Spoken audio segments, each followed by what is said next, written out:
Today here at E-MTB Review, I'm going to talk about the new Santa Cruz Vala. It may be the most important bike Santa Cruz has produced in the last 10 years. I look and see the signs of the times. Yeah, it's coming, but they're all in the now.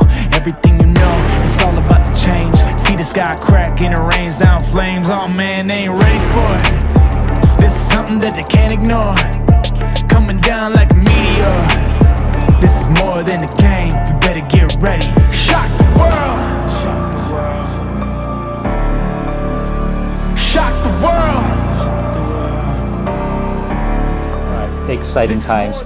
The Santa Cruz Vala has been introduced. It is a full suspension mountain bike, 150 millimeters of rear travel, 160 in the front. And I'm going to talk about why this bike is so significant for Santa Cruz, all its strengths, all the innovation, and maybe 5 weaknesses. I just watched 5 videos on this bike and there's not a single weakness of this bike. You know, that's kind of the nature of the beast. You're handed the bike and you can't say anything negative. But I'll be honest with you guys and give you some deep insight, because this is an important bike, a good bike, but it's not for everybody. So it's up to you to get the information to help you decide whether you want to spend that $10,000 that might be required to get this in your garage. All right, why is this an important bike? This is a pivotal time for Santa Cruz bikes and many other companies, but Santa Cruz in particular, because they, for the last decade, 2 decades in my tenure at MTBR, have been the most coveted bike in the mountain bike world. You know, it's not what everybody owns because they're kind of mid to high end. But whenever we ask what bike would you love to have, you know, given or do you plan to buy, it's always Santa Cruz. But that has shifted, and that's shifted for many reasons. You know, time has a way of doing ebb and flow with companies. The founders are gone. Rob Roskop is out to new pastures, and now we have a Dutch holding company, Pawn Holdings, that is running the ship. The company has had a lot of difficulty with oversupply issues, and you know, everything has been on sale for the last year, and they're trying to clear out inventory, clear the supply chain so they can innovate again.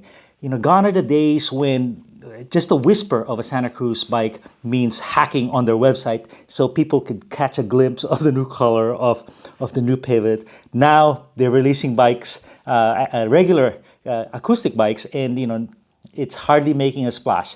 Nowhere near the crater that they would leave, you know, when Danny McCaskill or Josh Bryceland, Mark Weir would drop a video or do something really cool. So now they're hungry again. They're hungry. The table is set. The company is willing to get hungry, and they have produced an e-bike that is really a contender. Next subject is the e-bike. The e-bike formula of Santa Cruz was not really working. When I reviewed their Heckler 4 years ago, they were said, "Oh, we weren't really sure if we wanted to get into e-bikes, so we're getting into the waters lightly, treading lightly." I go, "Aren't you sure that you want to make money? Because this is the future." I saw that e-bikes were going to take care, especially in e-mountain bikes, were going to take more than 50% of the business. And I say this is the most important bike in their offering in the last decade, because they are kind of an also-ran. You know, they're middle of the pack in the e-bike world. They were low on the pack. The first Heckler was not competitive at all, but they had to get their feet wet. And then they were like, right now, current state, they're right there in the middle, but they're not the leader. And forever, Santa Cruz has always been the leader, you know, in cross country, in trail, and even in downhill. So now they gotta really compete, and that's why this thing is so important. Okay, because they're so hungry on the e-bike world, and so much is banking on this release, they were willing to change everything. And we're gonna go through that, every single change that they did and the advantages that it offers. So the first thing was they were willing to change the name. The Heckler was kind of in jest and kind of, oh, you know, e-bike this, but this is a core part of the business, and it's going to be the majority of the business. So they were willing to change the name. This is the new Heckler, but they're calling it the Vala. So I can only surmise that they're going to cancel the whole Heckler line. The Heckler SL might live, but we'll see. That's the lightweight version. They also changed the suspension design. They've been running the VPP for 20 years. Maybe more. 2001 23 years. What's the first VPP that they bought? But anyway, Rob Roscoe was genius, and Hans Heim, because they bought the underserved patent by Outland Bikes. The other thing is the motor was Shimano, and Shimano has same thing. Yeah, they're the leader in drivetrain, but that they're not innovating very fast. And in e-bikes, you have to innovate very, very fast. Everything is moving at light speed. Other things that changed was the color philosophy, the tires, the Venerable Maxes, the dropper, so they're rewriting the book on this one. All right, let's start with the suspension. They did change the suspension and go away from the tried and true VPP. The formula was magic, but it's not working anymore, especially for e-bikes. I do have that Blur, which is not a VPP, and it works. It wasn't working there either, the VPP, because it was kind of heavy, and now they just have a simpler suspension and it works well. With that experience, I said, okay, this VPP thing's not working. And why is it not working? It's because of several things. One is it occupies a lot of space, a lot of room in the bottom. And since they switched to the lower shock position, that uses up the same room. So it's just the congestion in there. And for them to get the right kinematics, not a lot of anti-squat, it's very, very difficult. It also interferes with the dropper post. Dropper post, the length is critical now. We used to be at like 100, 150. Now we want 250, 200. I want 210 millimeters of travel. So the motor in there and the shock was getting in the way, and that's a big problem. And another problem, I believe, is just the real estate of the speed sensor of a Bosch system. The magnet. So the magnet is now in the valve, in that tubeless valve, and it is detected by the motor, the sensors on the motor. With all the linkages of VPP or the carbon of VPP that's in the way, maybe they're not getting a clean signal. A different system might be required, to get these things close enough without a lot of interference. Everyone who uses the Heckler, the original Heckler, was like, wow, this suspension doesn't really work. And in an e-bike, you want full suspension action. Anti-squat, you're not so concerned about because the motor is smooth. It's not bobbing you up and down. The motor is pulling and you have all this power, 3 times your power. Why you should be so concerned about anti-squat when you should be worried about really the most plush suspension you can have, the best braking without brake jack. And this suspension, the 4-bar that they went with, they made their best rendition of it with huge bearings, and it works very well. All right, the next move they went with is switching from Shimano to Bosch. Remember like 4 months ago, I made a video saying everyone's switching from Shimano to Bosch, and Shimano should be worried. Well, I knew back then that Santa Cruz was doing this bike and switching motors. And it is a significant change, but it is an obvious change. Why is it obvious? Because Shimano was so slow in development. Bosch, on the other hand, they're now on Gen 5, and they are moving to Gen 5 of the CX motor. So the reason why this releases today is because yesterday the new Bosch was released. And this motor, I've been using it. I used the Gen 4 race. I'm using the Gen 5, and it's really, really good. It is the leader, no doubt. Why is it the leader? I would just say 2 things. There's so many things about it, but I would just say 2 things. The first is the resolution. The resolution, the information of the motor is very, very good. The torque sensor is incredible. Their speed sensor is very good. Now they have some attitude sensors knowing if you're going up or if you're going down. And the more the motor knows what you're doing and what terrain you're doing it on, the more it can help you. I would say the worst one is like a cadence sensor, where a lot of my commuter bikes are like that. As soon as it sees you pedal 2 revolutions, it's going to kick on full to the mode that you're in. A very unnatural feel. So this thing has so much information, and the motor is so controllable that it will help you very quickly. And the sooner it can help you, the less you'll feel that jolt. I'll show you some of my testing. I've been testing a lot on some other bikes, and this is the fastest motor. Why is that? It's because even though it doesn't have the most torque or the most watts, it has the flattest torque curve, in my opinion. meaning the torque, the 85 comes in early, kind of like a diesel, a V8, and then it keeps its 85 newton meters through a longer duration of time. So it's not peaky. I find that Shimano is kind of peaky, early torque, and then it kind of tapers off. And then the specialized motor is peaky at the end, meaning you got to get the certain sweet spot RPM, work up to it, and then boom, you feel that hand of God just pushing you. Bosch, very consistent. Talking about the motor system, a lot of brave decisions were made on this bike. And one of the brave decisions, or silly decisions that they made on this bike is they spec it only with a 600 watt-hour battery. Bosch gave him an option of 600 and 800, and a lot of manufacturers like Orbea give you the option. Which one do you want? And they said only 600, and the reason for that is they wanted to optimize for riding quality, for weight distribution. The battery is shorter, and they have a 250 watt-hour extender anyway. But the most significant of all these fixes is the noise during coasting. Noise during coasting is a crusher. They never talked about it, reviewers never talk about it, but I'm all like, oh my God, this thing sounds like a can of marbles when you're descending, and that's most of the descending, right? You're not pedaling on descending, so it's clack, clack, clack, clack, clack, clack, clack, clack, clack, clack, clack, like that. It's the noise it makes. It's a hair lower than Shimano. Shimano EP8 is the worst, but they've been putting their noise down as well. But when you are riding a Fatsuwa, a TQ motor, or even the Levo motor, there's no noise.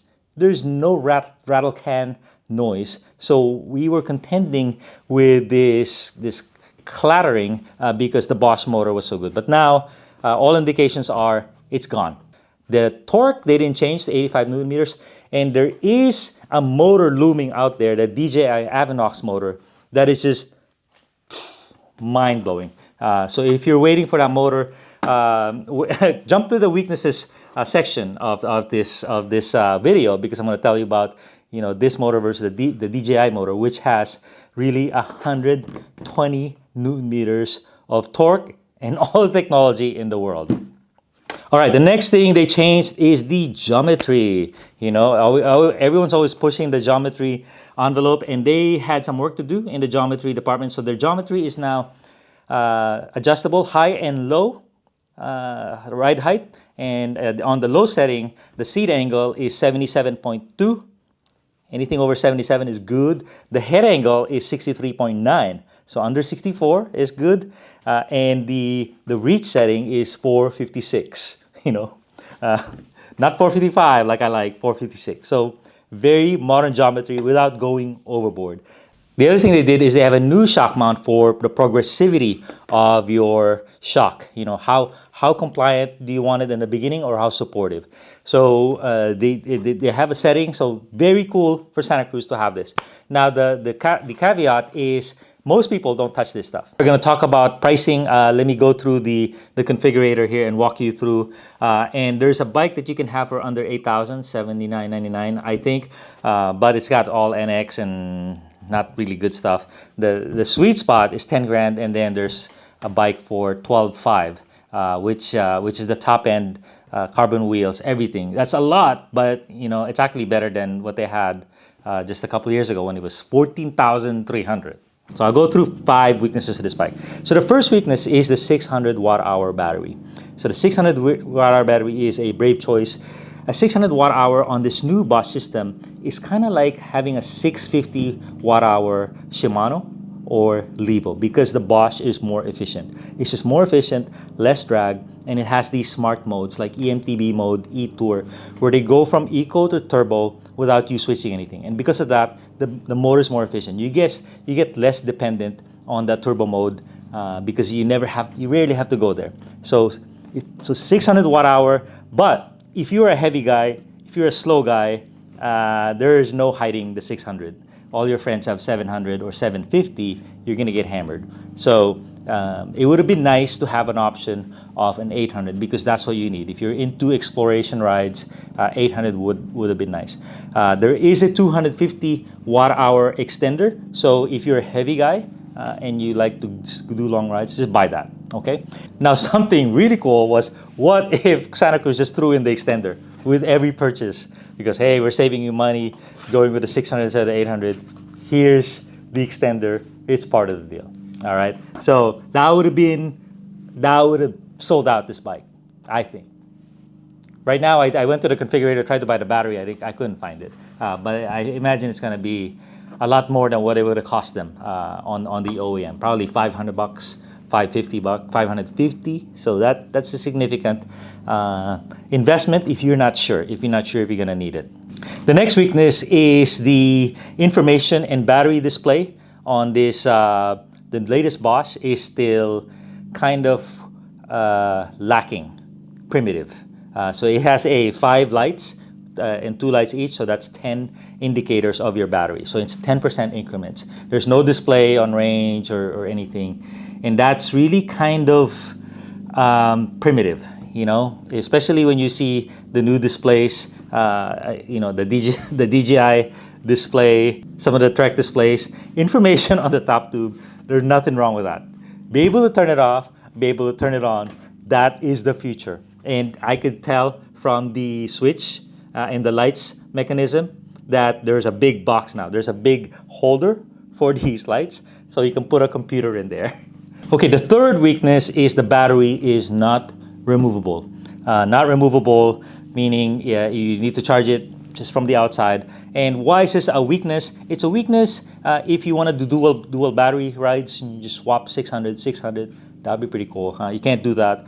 Charging, some people charge in the office or in their apartment, inside the house. So they just take the battery. Sometimes you want to make the bike lighter to get it up on your rack. Not an option here. Storage also. You know, winter you put the bike in the garage where it's snowing and hot, and you want to put the battery inside the house, temperature controlled. So none of those options. Not the end of the world, because there are more a minority, and also the consequences of having a removable battery are pretty great. But it is a weakness that you should know about if you're part of that user base that wants removable battery. Okay, the fourth weakness is it might not be enough travel for a lot of people and not enough power. Okay, travel, it's a 150, 160 millimeter bike, and that's super cool for most people. But this is an e-bike, and really, I'm finding that 160 is what you want on the rear. If you're gonna have one bike, have a 160, 170, overshock it to 170. There's no compromise. There's no downside to having a 160, 170 bike. So if I was me, I would go for a 160 bike. 150. This is not like an analog or a regular bike where there's compromises to be made on low travel. Another compromise I said is power. Power is just gonna go up. 85 Newton meters is sold 3 years ago. I think we're gonna hit 100 pretty soon. And man, that DJI motor, like I said, 100 and then 120 on boost, which you could hit to infinity, is pretty addicting. So it might not hurt you now, but if you're a big guy, maybe. But 3-4 years down the line, you'll probably be wanting more power. And the last weakness of this bike is not really a weakness; it's just kind of a trick. Is that this bike, the Santa Cruz Vala, it kind of makes all their other bikes look bad, and they probably waited to release this bike to clear some of that inventory. But this is a bike that's like this. They jumped 2 levels, changed suspension, changed motor, changed everything. It's now mullet. Don't buy a 29er. Where their other bikes, the Bullet is just Shimano based. It's just clunky and huge and cumbersome and not that good. The Heckler has all the similar weaknesses and expensive as well. So the Shimano bikes, I don't know. The Heckler is going to get canceled. The Bullet, hopefully they'll update that sooner rather than later because people want travel on an e-bike. That way you can take it everywhere, take it to your adventures. Now, what about the Heckler SL? Heckler SL is a great bike, but it does not have an extender, and there's a lot of Fatsuwa reliability problems that are in the field. And also, the weight of this bike is so amazing. It's something like 48 pounds. The Heckler SL is 44 pounds. That's only a 4-pound difference. With the extra battery capacity, that makes up the 4 pounds. And this has beefy tires, beefy Fox 38, everything. All right, I've said a mouthful. I hope to have the bike soon. 3 of my very rich friends are buying it today. And we should have some good riding here at E-MTB Review very soon. Oh, and a lot of new bikes are being released in the fall winter of 2024. Thanks a ton.